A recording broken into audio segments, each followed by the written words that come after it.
what it is expected, in line with what the sixth administration have committed itself in terms of the social contract between the citizens of this country and its government. The high levels of customer dissatisfaction and a decline in passenger patronage, mostly attributable to, amongst other issues, safety and high levels of crime and vandalism, as well as unpredictable service, require serious and urgent attention.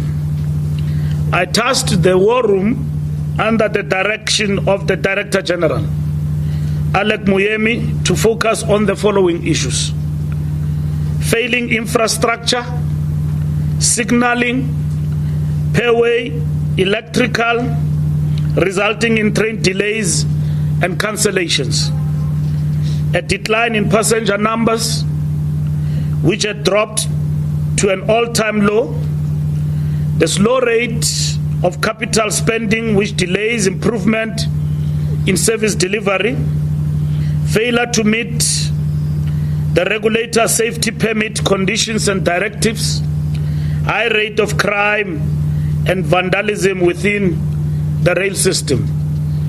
And we subjected this to a 30 weeks implementation program. And today, as we gather here, we are in the 14th week, approaching the 15th week of the implementation of the War Room decisions. Today, I conducted an appraisal of the work done by the War Room and the progress made to date. The most important measure for us to claim success is reliable service that gets people to their workplaces on time and where our people can travel on our trains safely. Indeed, a lot of progress has been made since the inception of the War Room, but we are not where we want to be. Many challenges remain, which we continue to unlock, but I'm encouraged that serious effort is being put into resolving this. Already progress has been made towards ensuring an increase in train sets availability, improved on-time performance, a reduction of temporary speed reductions, protection and security of the corridor, and revenue protection, as well as increased patronage. Since the inception of the War Room, Metro Rail's on-time performance has improved, and we are on course towards achieving our goal, which we set for ourselves, of 85%. The morning peak at the start of the War Room was 49%, and by the end of the last week, on-time performance had increased to 60%. The afternoon peak, on the other hand, increased from 55% to 63%. We had also committed to ensuring that Metro Rail introduces a morning peak service on the new trains operation between Pienaarpoort and Pretoria stations. Since the introduction of this service, passenger numbers have increased to more than 51,000. That is now Pienaarpoort.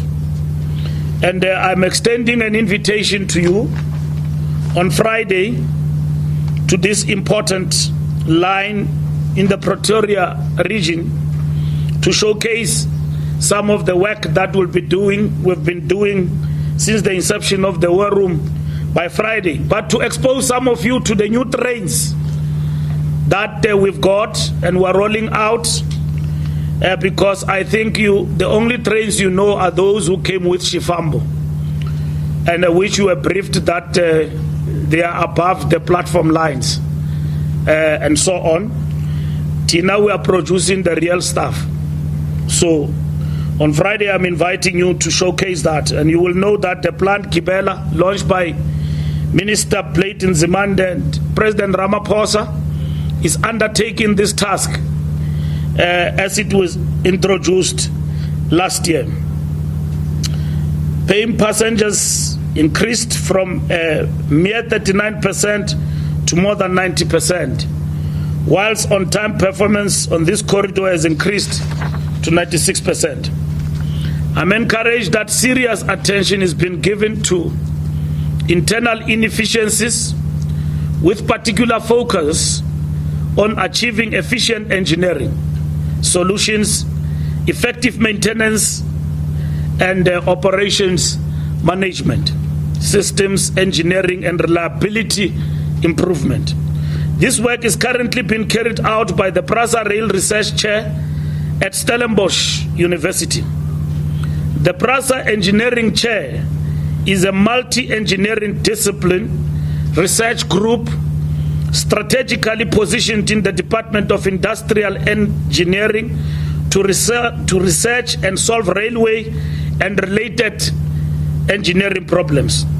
Progress has also been made in the following areas: service recovery. Speed restrictions have been reduced by 25 kilometers, 16% from 167 kilometers to 142.4 kilometers. Overall on-time performance has increased by 11%, 63%.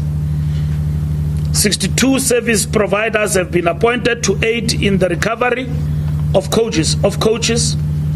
3 executives have been appointed in critical positions to stabilize the organization. These are the Chief Procurement Officer, the Chief Financial Officer, and the Group Executive. Human Capital Management, these newly appointed executives are all women, an affirmation of our commitment to women and empowerment of women excellence. Just to emphasize the point, when we came in together with the board, these are critical positions that were not filled. And today, as we come to speak about the progress of the war room, these are some of the key critical positions that have been filled, and that they are occupied by women in particular, and we are very much delighted in executing the policy of ensuring that capable, professional individuals are brought in the sphere of the organization. And this is the work of the board in ensuring that Khawuleza becomes the defining ethos of the 6th administration. Safety management. Railway Safety Regulator RSR directives have been reduced by 25% from 44 to 33.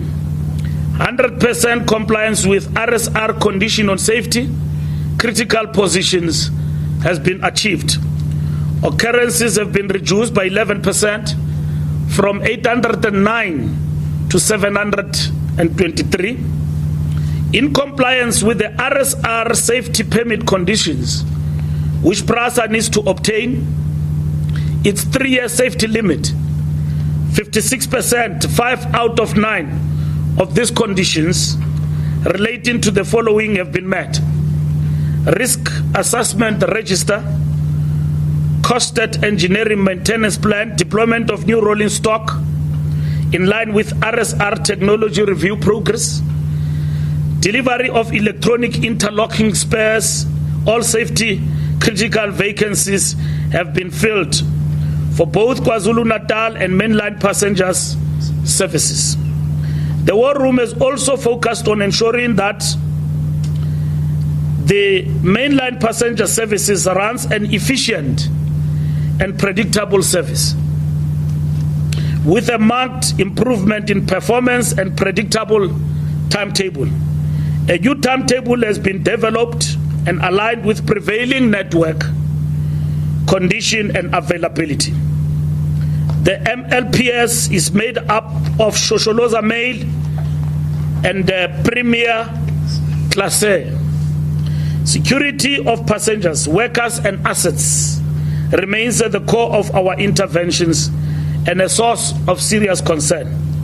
This is one of the areas where we need to redouble our efforts to ensure that those who use our services are free from harm While the work done by PRASA in addressing security gaps is encouraging, we need to accelerate our interventions.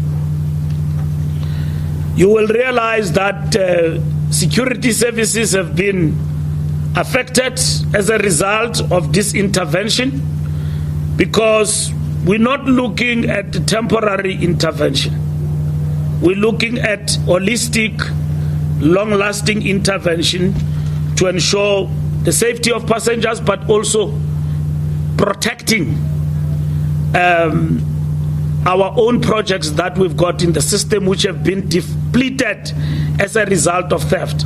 So our billions, millions, billions investment in security must be able to produce the result and the benefit to the user of transport of what that investment actually means in the long term. We can't be employing security companies left and right, invest billions of rands, and we don't see the value. Instead, the same security companies, the situation is exacerbated as though we don't have security. We are doing an overall intervention. The war room is about that, and it will come with delays, just like we opened last week, and today the M2 motorway is actually now, in terms of the road, Johannesburg Road Agency is now implemented, and many people got to be inconvenienced as a result of that intervention. Some of our interventions in PRASA, looking at the long-term goal, will affect how certain things have got to be done. But like they say, that is a temporary inconvenience with the long-term benefit of ensuring a long-lasting solution for security arrangement in the passenger rail network. A technology system to monitor, detect, and proactively prevent criminal conduct and vandalism of the rail network infrastructure, assets, and facilities has been approved and will be rolled out in the coming months. Central to achieving our goals to reduce delays and cancellations to a bare minimum, there has been a focused effort to ensure that target of 164 train sets availability by 31st December remains on course. You will remember we told you that by 31st December we'll introduce and roll out in our different corridors by 31st December 164 train sets. So we are on course in terms of that particular work. The war room continues to monitor available train sets on a daily basis. The Gauteng province has increased its train sets availability by 3 from 71 to 74. Whilst KwaZulu-Natal also recovered 3 sets from 23 to 26. Western Cape has been on track for 5 weeks, running with an average of 55 train sets, but saw a drop to 48 sets due to shortage of wheels and brake blocks. Similarly, 2 sets were lost due to derailment and arson, and will take time to return them to service. Eastern Cape has met its 100-day commitment of 9 locomotives and currently has 100% on-time configuration. We remain mindful of PRASA's contribution in enabling economic activity while enabling mobility of our people to access social amenities.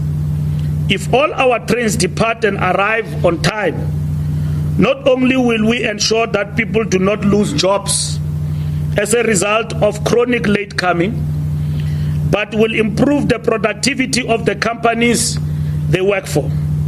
Shosholoza Mail remains the preferred mode of transport for small business owners who live in far-flung corners of our country but need to source their products in Johannesburg, Cape Town, and Durban.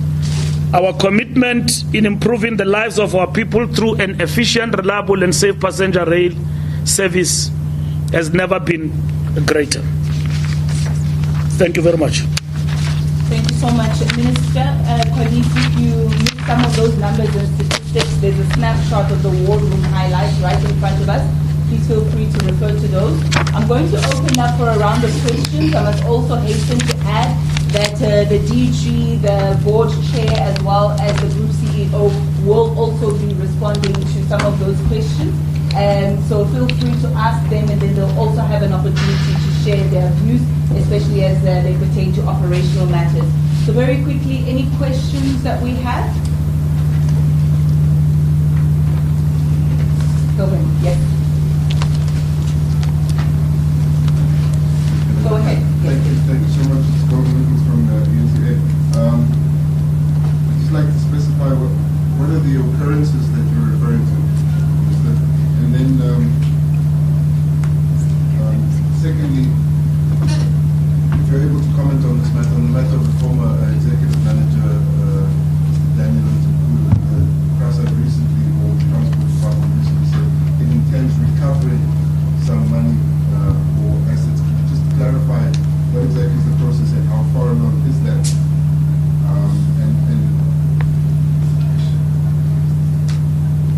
Yes, sir. You had mentioned the failure to meet conditions of the rail safety regulator.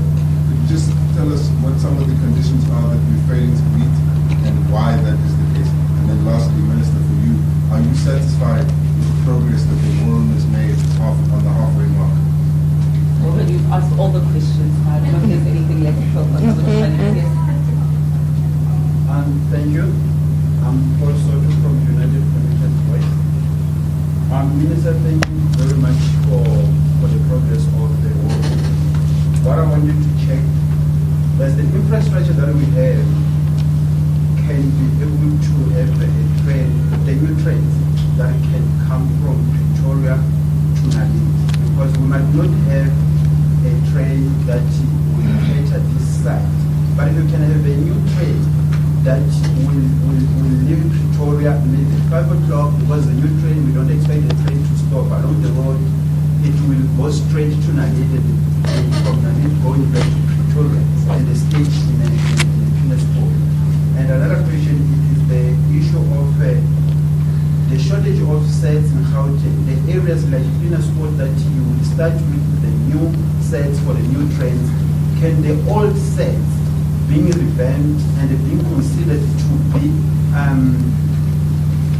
brought to other corridors that we are having that are shorting sites in Gauteng? Okay, I'm going to take one more hand in this round because I think we've got a huge chunk to deal with. I'll come back to you, sir. My name is Konaji. I'm with Daily Maverick. Mr. Mbalula, can you tell us, please, just give us an update on the whole board and indeed management? Have you appointed a board, and when was this? I'm not aware. Dr. Sishi can answer the question about financial results. I'm not aware if they were released. I know in Parliament they were presented, but can you tell us about the results? When will they be released? And I understand you've got the worst possible Auditor General opinion, a disclaimer. Are you, Fikile Mbalula, confident and happy with the performance of the current management team and board at PRASA? Thank you. Thank you so much. If I may, I'm going to ask Dr. Sishi to perhaps have the first bite of some of those questions. Maybe you answer that. I'll ask the DG to respond, and also Ms. Koyama to do so, and then Minister will then answer just for this first round. Go ahead, Doc.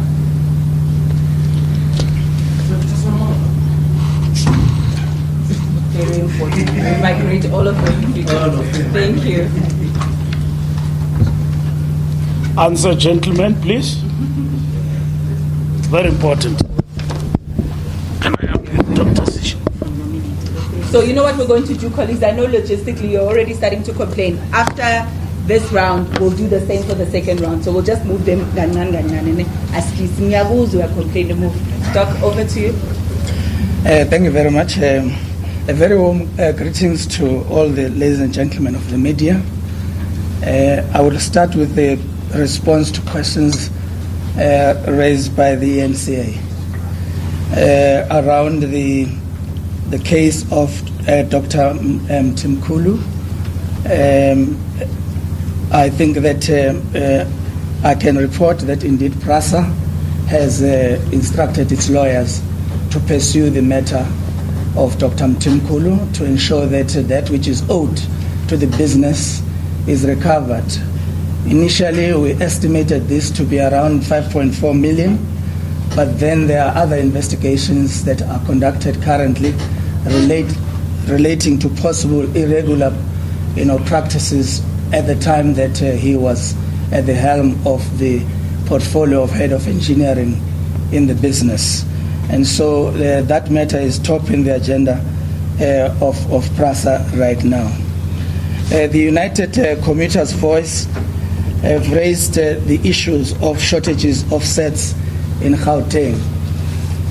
Indeed, I think that we have noted, as you have received the breakdown, but in our report you will also see that we have plans to ensure that those shortages are dealt with. Particularly, you know that we've got 6 new trains that have been introduced in the Pinasport to Pretoria line, and that is only in the morning peak. We are going to also, introduce additional trains in the afternoon peak for the Pinasport to Pretoria, and that will cover and release the old trains that are held elsewhere, so that areas that need will have additional train sets in a very short period of time. I think the questions around the occurrences of RSR, I think we are very happy, as you know, that the regulator has always been complaining about the safety situation at PRASA. We introduced the nominated manager, which is the head of safety, which now report directly to the group CEO, and therefore matters of safety have been prioritized in that regard. We've reduced the number of directives that RSR had given us. We have reduced the issues around signaling problems in not only in the Gauteng area, but in the entire network. We reported earlier on that in the southern line we have 100% signaling covered. That is why we are ready to introduce new trains in the Cape Flats line, as well as we are also 85% in the northern line. In Gauteng we are 85% with signaling, and we are in the process currently of moving all our cabins to the NEF center, which will mean that all our train operators will be able to see, the TCOs will be able to see the trains in the entire network and not only in the areas where the cabins are located. This is a huge breakthrough in terms of the safety improvements in the system. We do have incidents that are uncomfortable around the level crossing areas, but we are working on ensuring that education campaigns are increased in ensuring that those areas are dealt with. And we've improved also the presence of flag men. As you know, that in KZN we had to employ close to 30 of them, and met all requirements of the RSR regarding the capacity in the various regions that have been identified earlier on. Sikonati has asked a question around the results, the financial results of PRASA. Sikonati will recall that for the last 3 financial years, PRASA had not submitted and complied with the Auditor General in terms of its annual reports. I'm happy to say that we have managed to present to the Auditor General the 16-17 report, the 17-18 report, and the 18-19 reports. It's never happened. But you know, it's not just about the reports. It's about what you then do with the outcomes. And I think having introduced the CFO for the first time since 2014, PRASA has a CFO. It begins to indicate a message that is very clear that from now onwards, those reports that are sitting in front of us are going to be dealt with. We've appointed a CPO, we've appointed a group executive responsible for HCM, which means issues of HR and management are now in the hands of permanently employed, people. We are not happy with the results, but we will be judged by how we turn them around by the public. But now the public that was sitting in the dark about the performance of PRASA has 3 reports to the Auditor General, something that never happened since 15-16. Thank you so much, Doc. I'm going to hand over to the DG. We are having a power outage, but as you can see, power or no power, the work of the war room continues. So DG is laying testament to the fact that the progress is something that we're still working towards. Doc, maybe I'm promoting you. DG, it's over to you. Not yet. Almost. Honorable Minister, Chair and Group CEO, and ladies and gentlemen of the media. I think some of the key issues related to the occurrences, it's the people who steal the cables. I think cable theft is a big issue. Copper theft, particularly around signaling. Because while we do investments to make sure that there are no train collisions and people do not die, but the vagrants and the thieves who steal the cables ensure that that becomes a daily reality. Unfortunately, when last has our rail corridors been laid? Long time ago, before technology has actually advanced and has improved. And to that extent, the type of rail technology we are using now, where the train itself acts as a conductor to receive electricity for the pant on top, means that the entire coach is charged and the pant collects the reverse polarity to make it move forward. Now, if a cable has been cut, the first time we would be aware that there's no more power at a specific point is when that train reaches there. And most of the time, the danger becomes the so-called the hookup, when the actual line hanging gets hooked into the pant. And the danger with it is that if that line touches the coach, almost everyone inside will be electrocuted. And I think that this is the danger of people who are less concerned about their actions and who, for 30 pieces of silver, they are willing to sacrifice the lives of everybody and have cables stolen. And it is for this reason that we have focused our energies now on the rail corridor protection, not just from a fencing point of view, but we now want to build high concrete walls to protect the assets we have. And we would be proceeding on that front. The War Room has looked at all the hotspots where cables are stolen all the time. We are now policing those hotspots better. As you may have seen, the occurrences have reduced. We still have a problem of people who simply, as Dr. Sishi points out, on the level crossings. This is where, on surface, the road meets rail line. And somehow the boom goes down.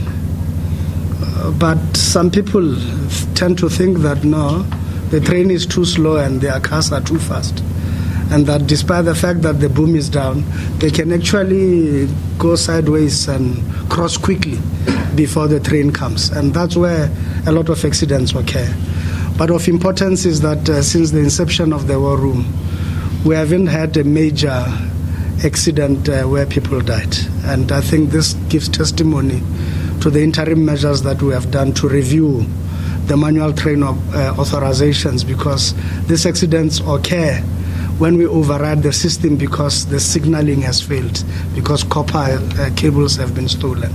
And then we have to authorize for that train to enter that line with no signaling and by human intervention.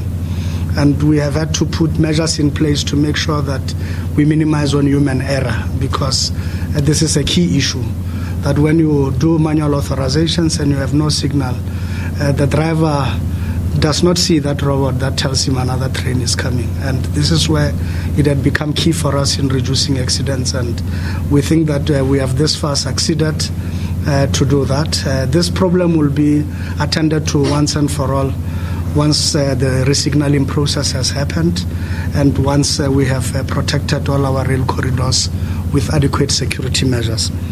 I now wish to move to the issue of the question about whether the infrastructure can take the new trains. Yes, but you'll also recall that one of the rail safety regulators' limitations has been around the speed. There's a perception, I think it's a lay person's perception, that says those tracks, the pairways, are actually there and they are there for life. Because I guess people look at the steel and they think that no, it's solid, it's like that. But with time, erosion, and depending on what volumes these pairways take, how heavy the trains are in terms of freight pattern, and how many of these trains and how often they pass, and the weather conditions in that specific area will affect the wear and tear of the pairway. So with the grinding of the wheels, it's going to become brittle over time. And so some of them around the bends and the curves become much more dangerous, and their trains are prone to derailment at a high speed. So there will be a reduction in speed that the safety regulators say on this section between here and there, the train can't move at the speed, to say, of 120, but move at a speed of 30. So that obviously has a negative impact on the timetable. It increases passenger journeys. They become longer because the trains, although they can go faster, but the pairway itself doesn't allow for the trains to move that fast. And so while that is the case, yes, all the new trains that are coming out can move on our corridors with ease. However, those speed restrictions will apply on certain aspects of these corridors. And that's why we have revised the timetable. We have now published it across all our stations, and passengers now know with certainty when the train is going to come. And so that has also helped us on the flip side in reducing the number of train cancellations, because there's nothing as frustrating as a passenger leaving home thinking they're going to be on a 10 o'clock train, and only for the train to arrive at 12 or 1. Then obviously the frustration levels will be higher. And when that train arrives, the people who are supposed to be on the 12 o'clock train and those on the 10 are all together on a platform, and there are just too many. And the train is quite full and it's overloaded. Some people are on top, some in between this and so on. We have resolved that, and I think the permanent solution will be to resolve it with additional more trains. And those trains are coming off the factory floor now on a regular basis, and it is something we're now quite happy about and quite proud. We're adding 6 more trains to the Western Cape lines. We're adding the afternoon peak here. In total, it will release the 12 old trains that now will be deployed to other lines. Is there a line for Pretoria Naledi, a straight line? Well, that is not on the books as yet. I think each line now is being considered on its own economic viability and merit, and as to also how many passengers it needs to carry. And I think this is a business, and it has to be run as such. And this business is based on revenue collection. And I think we had been in the past quite porous about that.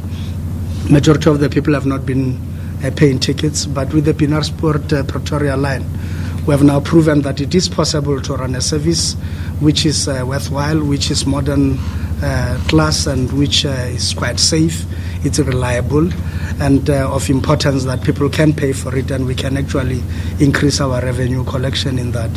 And certainly with Pienaarsport, as you can see, we are reaching 98%, sometimes even 100% on time performance. And we have seen also a huge increase in revenue collection, and we're now sitting at about 80% of all passengers getting onto that train. We are now able to get them to pay. There are still a few of the poorer stations. We are looking those as well, and we are looking at the opportunity of people getting onto the platforms without going through the turnstiles, and all this we are improving in no time. And when I say that, we mean by December it will be a fully fledged line and with a system that is operational, and that is a benchmark for us all on the rest of the corridors we're going to work on in this regard. The other issues I would leave to the Minister to deal with. I'm going to ask the Chair to take over.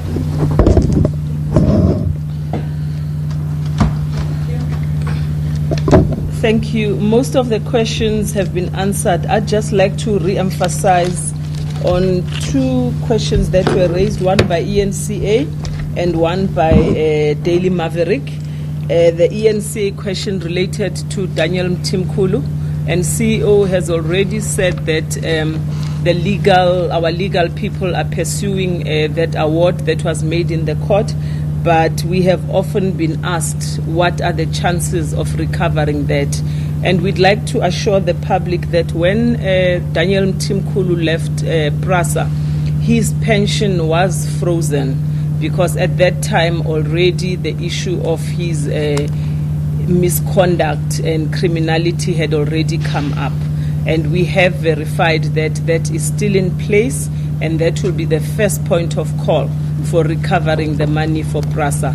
Obviously, if it is not sufficient, then there would be other civil means that are pursued in order to recover the full amount. And clearly, with some of the other issues that have also arisen of possible criminality in terms of awarding of tenders, that will also be pursued. Daily Maverick asked the question about the results. We did hold an AGM, and we also presented to Parliament, which is a public forum, and the annual report for PRASA is available for the public.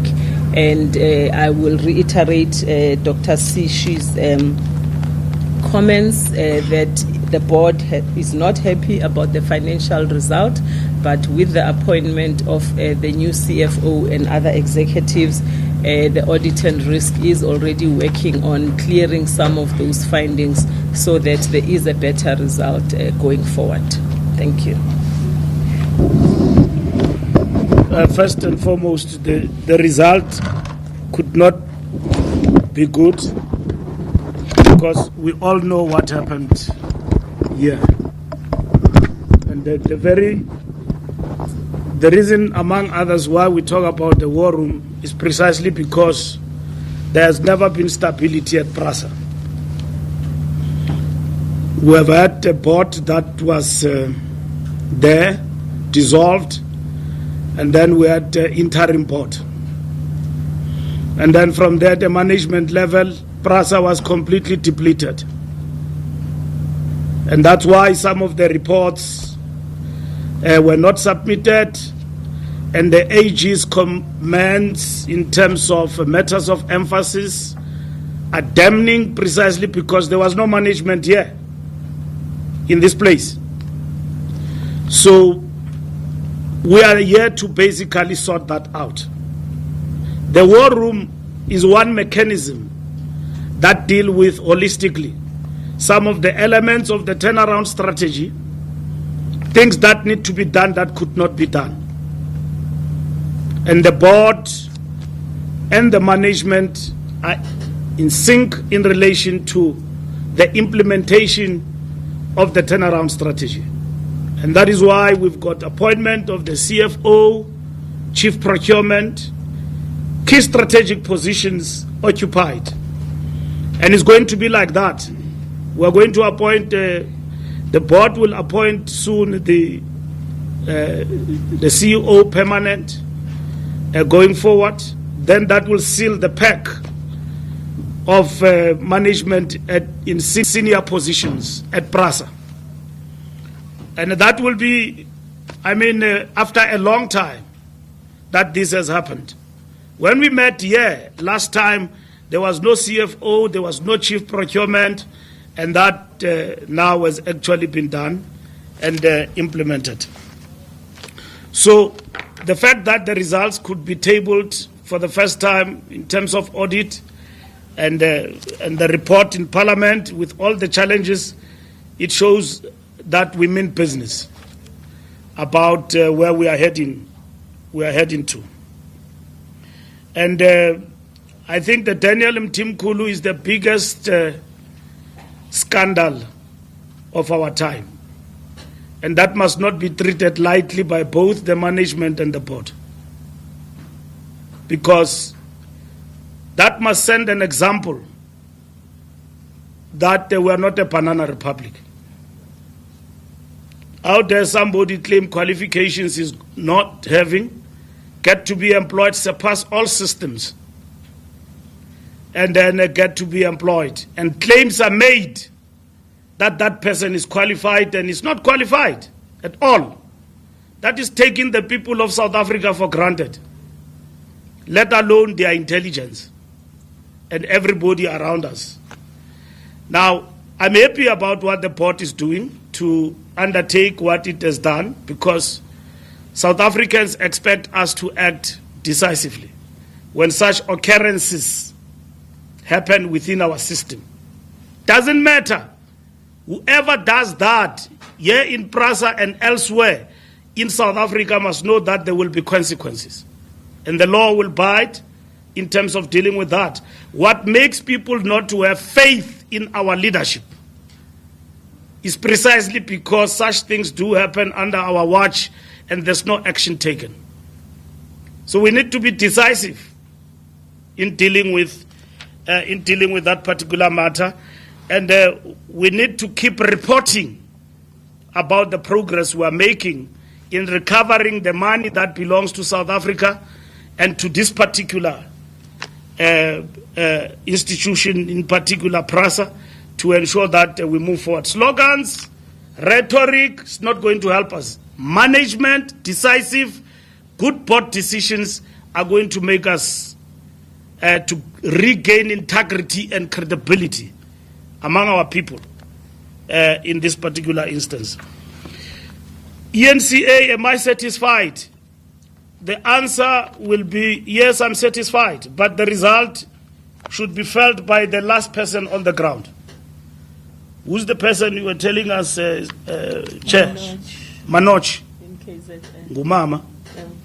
Utatu Manoj in KZN must feel that the intervention we are making at the war room are being felt on the ground. This Manoj I'm talking about is somebody who will call the chairperson of the board about challenges they are facing on the ground in terms of the operations. So that is our story. I can sit here on paper, you mark what we say we have done. Equally as the media, you have a right to follow up on the statement I've read here and the commitments I've made in establishing this war room. Don't take my word for it. But for me, the most important thing is that the results must be felt on the ground. So 14 weeks, in 30 weeks' time, when we come back and report on the existence of this war room, a whole lot of things will have taken a totally different shape. Already, with 14 weeks, key decisions taken in the war room, we are shifting the negativity and we are restoring the integrity. And with the resources that we actually have got.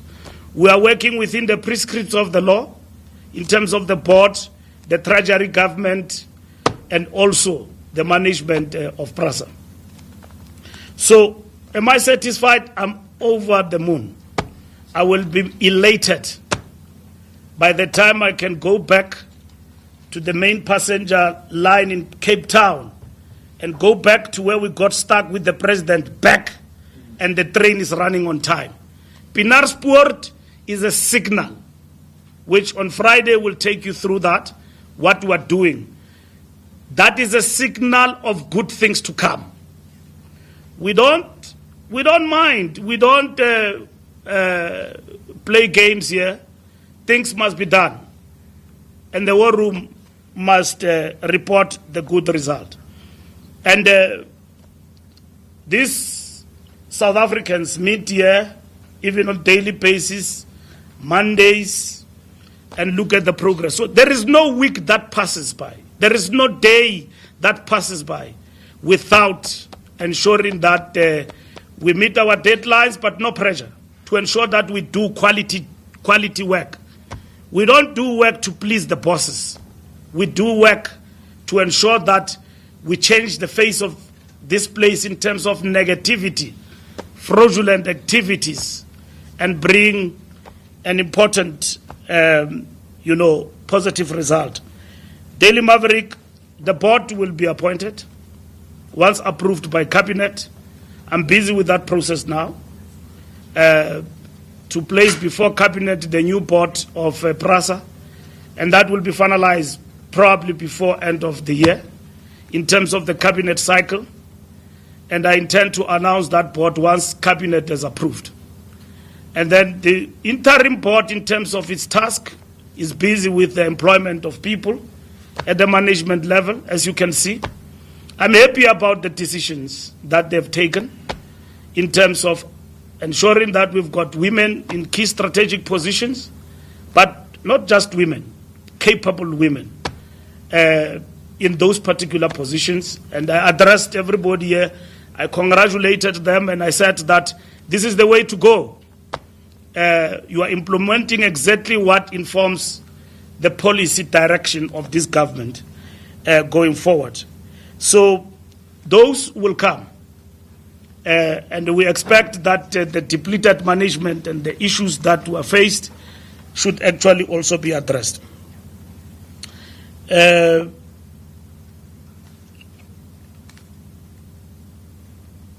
I happy about the management? I will only be happy, time will tell.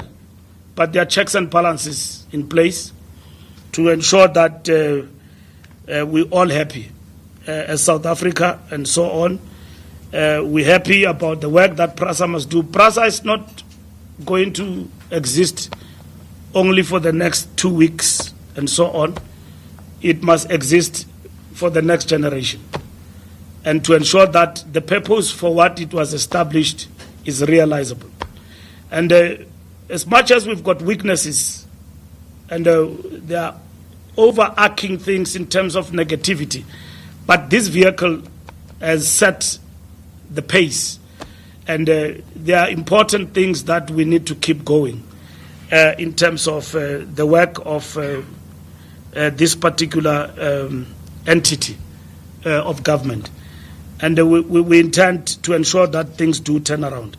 My last point is that I think we need to thank you, the media, because sometimes we come and make announcements and then we disappear and nobody's held accountable for what announcements we have actually made.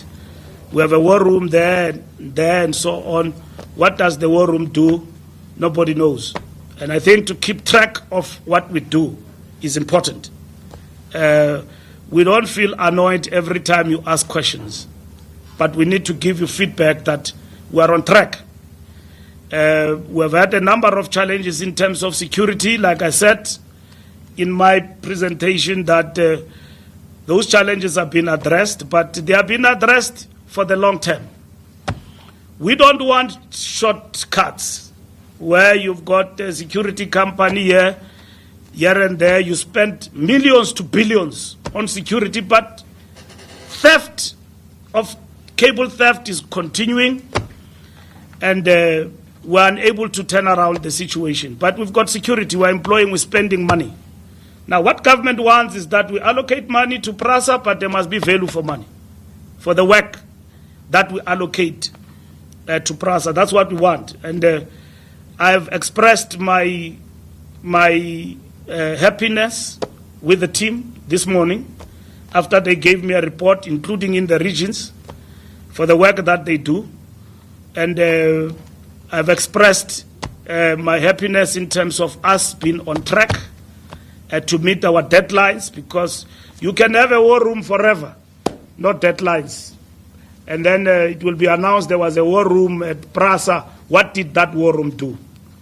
So the war room is aligned in terms of the executive, in terms of the board, in terms of the management of PRASA. At the end of the day, the management of PRASA is the one that actually implements. So they've got our support from the highest office in terms of the minister. And we intend to also take this report, among others, in terms of what we're doing forward, in terms of cabinet and all of that. And I think I've answered that. The technical questions you have had, the DG, the acting GCO, and the chair have actually answered you on those particular questions. All right, and so we're going to come out of that briefing by the Minister of Transport, Fikile Mbalula, speaking on PRASA and the war room and the report that's come out of that. We're going to go for a quick break. More news for you thereafter.